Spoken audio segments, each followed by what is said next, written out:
सबसे बड़ा स्पॉन्सरशिप के लिए पाकिस्तान और भारत का मैच ही अहम होता है। लेकिन इसके साथ यही हुसैनी साहब के आईसीसी जो है आपके इस पाकिस्तान जो है वो मज़ीद सख्त फैसले भी कर सकता है अगले आने वाले वक्त में, और ख़ास तौर पर इस वर्ल्ड कप में पाकिस्तान के ग्रुप में भी मुश्किल हो सकती है मैचेस के हवाले से। वैसे तो बज़ाहिर कमज़ोर टीमें हैं इंडिया और पाकिस्तान के बाद, तो क्या मैचेस के हवाले से भी कोई पाकिस्तान के लिए मुश्किल हो सकती है कि सुपर 8 में भी ना पहुंच पाए हम? देखिए मुदस्सिर, नेदरलैंड, नामीबिया और यूएसए। अभी थोड़ी देर पहले मैं कदाफी स्टेडियम में था, सलमान अली आगा के सामने यही सवाल रखा गया तो उन्होंने कहा कि वर्ल्ड कप का हर मैच तो इम्पोर्टेंट मैच होता है। मुझे कभी इस बात का उम्मीद है कि पाकिस्तान नेदरलैंड, नामीबिया और यूएसए को डील कर लेगी। हाँ, श्रीलंका का वेदर अगर आड़े आया तो हमारे लिए थोड़ी सी दिक्कत हो सकती है। अदरवाइज भारत का मैच हमारे लिए कोई इतना इंपॉर्टेंट नहीं है रेटिंग के लिए, कमर्शियल वैल्यू के हवाले से तो डेफिनेटली इंटरनेशनल क्रिकेट काउंसिल के लिए इस मैच की बहुत ज्यादा अहमियत है। लेकिन अब इंटरनेशनल क्रिकेट काउंसिल को इस बात को गौर से देखना होगा, क्योंकि माजी में ये हुआ करता था कि हर क्रिकेट बोर्ड को 2 साल की टर्न मिला करती थी। तो पाकिस्तान के लिए अब आने वाला वक्त कैसा होगा, क्योंकि पलड़ा जो है वो बांग्लादेश के खिलाफ भारी रहा था, क्योंकि अब वोट के जरिए इंटरनेशनल क्रिकेट काउंसिल के सरबराह का फैसला होगा। लेकिन बावजूद उसके इंटरनेशनल क्रिकेट काउंसिल पाकिस्तान के बिना अधूरी है, पाकिस्तान के बिना मुकम्मल नहीं है। क्योंकि अगर पाकिस्तान को वो निकाल देते हैं, पाकिस्तान को वो दीवार से लगा देते हैं, तो रेवेन्यू कहां से जनरेट करेंगे? इंडिया पाकिस्तान का मैच $1 मिलियन मैच है, और अगर वो मैच नहीं होगा तो इंटरनेशनल क्रिकेट काउंसिल एक खोखली इमारत है, एक ऐसी कुर्सी होगी जिसकी टांगों को दीमक जो है वो चाट चुकी है। तो इंटरनेशनल क्रिकेट काउंसिल को अब इस चीज को देखना होगा, अब किस तरह उनको चीजों को आगे लेकर चलना है। लेकिन उनकी पीठ में जो इस वक्त खंजर लगा है, ये शायद उन्होंने सोचा नहीं था। और बिल्कुल मिर्जा इकबाल बेग साहब वजह फरमा रहे हैं। 96 वर्ल्ड कप की मिसाल आपके सामने है, 2003 वर्ल्ड कप की मिसाल आपके सामने है, क्योंकि पाकिस्तान ने टेक्निकली नॉकआउट कर दिया है। जो आप नॉकआउट और खंजर की बात कर रहे हैं बेग साहब, क्या रेटिंग्स और बिजनेस मॉडल मुतासर होगा पाकिस्तान के इस फैसले के बाद आईसीसी का?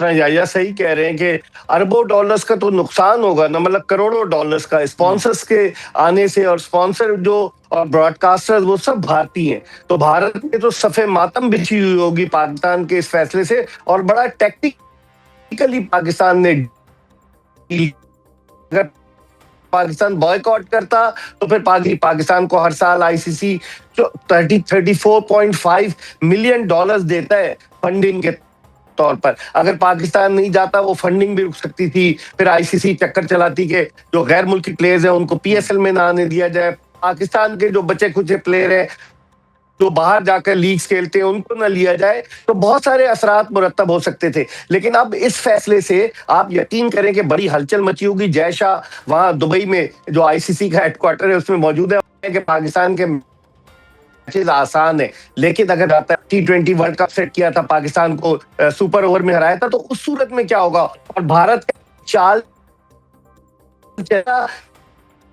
कि किसी के साथ मिलकर खेल, मोहब्बत और जंग में हर चीज जायज है। और इस जंग में भारत का जब नुकसान हो रहा है तो वो कोई भी कदम उठा सकता है। सही। तो यही हुसैनी साहब, मैं क्विकली कि अब जो खेल का मैदान है वो अब बड़ी ताकतों का अब सियासी मैदान बन चुका है। आप समझते हैं क्रिकेट जैसा एक जेंटलमैन खेल?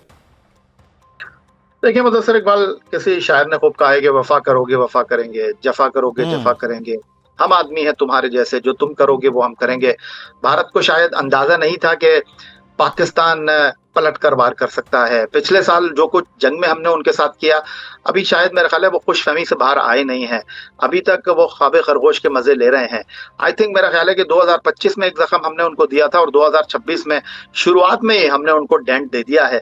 आप मुस्तकबिल की बात कर रहे हैं, मैं तो इस टूर्नामेंट की बात कर रहा हूँ कि पाकिस्तान और भारत का अगला टकराव इस टूर्नामेंट में सुपर 8 मरहले में होगा। और वहां मैं आपको बताऊंगे वो सुपर 8 मरहले का जो मैच है, या अगर आप सेमीफाइनल में या फाइनल की बात करते हैं तो फिर सवाल उठेगा कि क्या वहां पर भी हम मना करेंगे? वहां हम देखेंगे, सूरत हाल को मद्देनजर रखकर फैसला करेंगे। हुकूमत पाकिस्तान ने जो इंटरनेशनल क्रिकेट काउंसिल के सियासी असर और रसूख की बात की है, हुकूमत पाकिस्तान ने जो इंटरनेशनल क्रिकेट काउंसिल में बांग्लादेश को दीवार से लगाने की बात की है, दुनिया को वाज़ेह पैगाम दिया है, भाई अगर चलना है तो मिलकर चलना है, अगर रास्ते अलग करने हैं तो फिर रास्ते अलग कर लो, तुम इधर हो हम इधर हैं।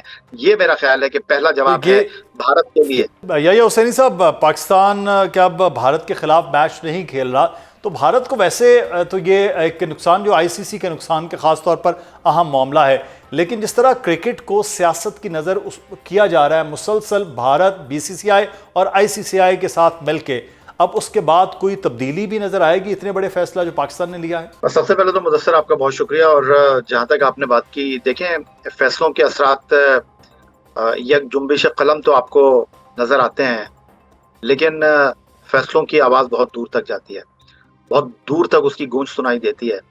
और सबसे पहले अगर आप इस फैसले की बात करें तो खेल के हवाले से और पाकिस्तान इंडिया क्रिकेट को जो लोग देखना चाहते हैं, तो ये एक ऐसा फैसला है जो कि खेल के लिए तो बिल्कुल भी, जिस तरह इंटरनेशनल क्रिकेट काउंसिल ने बांग्लादेश को यक जुम्बिश कलम टूर्नामेंट से बाहर करके फैसला किया, ना वो बांग्लादेश की हार थी, ना वो आईसीसी की जीत थी, वो खेल की शिकस्त थी। तो अगर हुकूमत पाकिस्तान ने पाकिस्तान क्रिकेट बोर्ड को कहा है कि जी आप वर्ल्ड कप खेलने के लिए जाइए, लेकिन अब पानी जो है वो सर से ऊंचा हो चुका है और भारत के साथ आपको मैच नहीं खेलना, तो खेल के एतबार से अगर देखा जाए तो पाकिस्तान इंडिया का मैच होना चाहिए। लेकिन जो इस वक्त तर्ज अमल भारत की तरफ से है, हम तो जंग के बाद भी दुबई में उनसे खेलने के लिए गए थे, लेकिन उन्होंने हमसे हाथ नहीं मिलाया और उसके बावजूद हम 1 नहीं 2 नहीं 3 मैच उनके साथ खेले। उसके बाद उन्होंने चेयरमैन क्रिकेट बोर्ड से नहीं, उन्होंने मोहसिन रजा नकवी से नहीं, उन्होंने वजीर दाखिला से नहीं, उन्होंने इंटरनेशनल क्रिकेट काउंसिल की जो एक और बॉडी है एशियन क्रिकेट काउंसिल, उसके सदर से ट्रॉफी लेने से इनकार किया। उसके बाद बांग्लादेश का जो स्टांस था वो भी एक ऐसे मौके पर सामने आया जब मुस्तफिजुर रहमान को मना किया गया और गलत वक्त पर उन्होंने गलत शॉट खेला। उसके बाद ये फैसला करना पड़ा और फिर बांग्लादेश को उन्होंने हरी झंडी दिखा दी। लेकिन अगर आप मुझसे ये पूछते हैं कि पाकिस्तान को किन असरात का सामना करना पड़ेगा, इस फैसले के क्या असरात होंगे, तो तारीख में ऐसा पहली बार नहीं हो रहा। 1996 जब पाकिस्तान, श्रीलंका और भारत वर्ल्ड कप के होस्ट थे, तो वेस्ट इंडीज और ऑस्ट्रेलिया की वो टीमें थी जिन्होंने कोलंबो में श्रीलंका से मैच खेलने से इनकार कर दिया था। ऑस्ट्रेलिया की टीम उस वर्ल्ड कप के फाइनल तक पहुंची थी और कद्दाफी स्टेडियम लाहौर में उन्होंने श्रीलंका से फाइनल खेला था, जहां वो मार्क टेलर की क़यादत में हार गए थे। 2003 वर्ल्ड कप जो कीनिया, जनूबी अफ्रीका और जिम्बाब्वे के दरमियान हुआ, वहां पर न्यूजीलैंड और इंग्लैंड ने जिम्बाब्वे में जाकर खेलने से इनकार कर दिया था। तो अगर तारीख को देखा जाए, फैसलों को देखा जाए, इंटरनेशनल क्रिकेट काउंसिल की हिस्ट्री को देखा जाए, तो पाकिस्तान ने कोई ऐसा फैसला नहीं किया जिसको आप कहें कि हैरान कर दिया है। न ये पाकिस्तान की फतह है, न ये इंटरनेशनल क्रिकेट काउंसिल की शिकस्त है। खेल के हवाले से ये बिल्कुल भी एक ऐसा फैसला है जिसको मैं अफसोस। लेकिन इसमें बीसीसीआई और आईसीसीआई के मामले में मिर्जा इकबाल बेग साहब, ये पाकिस्तान के मौक़िफ़ मुस्तकबिल में आईसीसी को फैसले बदलने के हवाले से मजबूर कर सकता है, जो कुछ बांग्लादेश के बारे में उन्होंने किया?